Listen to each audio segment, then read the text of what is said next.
আমিরে জামাত ডাক্তার শফিকুর রহমান আমাদের বলে দিয়েছে, আমরা নির্যাতিত, নিপীড়িত, নিষিদ্ধ হয়ে 17 বছর ধরে বাংলার জমিনে রাজনীতির ময়দানে আছি, থাকবো ইনশাআল্লাহ। আমরা 17 বছর ধরে নির্যাতনের শিকার, গুমের শিকার, খুনের শিকার। কিন্তু তারা ক্ষমতা থেকে চলে যাওয়ার পর আমরা 17 বছর ময়দানে দাঁড়িয়ে আছি, তারা 17 মিনিট বাংলার ময়দানে থাকতে পারেনি। পারছে? 17 মিনিট।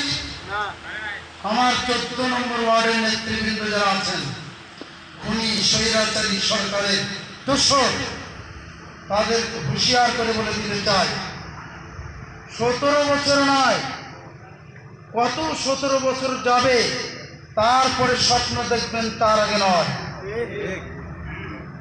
আমাদের এই 14 নম্বর ওয়ার্ড, আমাদের এই সৈয়দপুর, জামাত ইসলামের সৈয়দপুর, আমার নেতা আল্লামা সৈয়দ আবুল আলা মওদুদী রহমতুল্লাহ আলাইহ, তার এই স্মৃতিধন্য আমার এই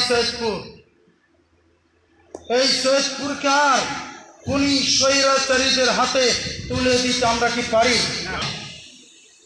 খুনি বদমাশ মৃত্যুদের আর স্থান আমরা সৈয়দপুরের মাটিতে দেখতে চাই না।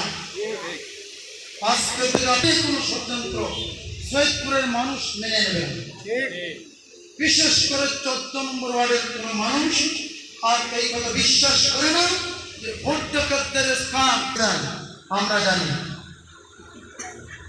বড় ভাইগিরি করছেন, ভাইজানগিরি করেছেন, আর 14 নম্বর ওয়ার্ডের মানুষ আপনাকে আর ছেড়ে কথা বলবে না।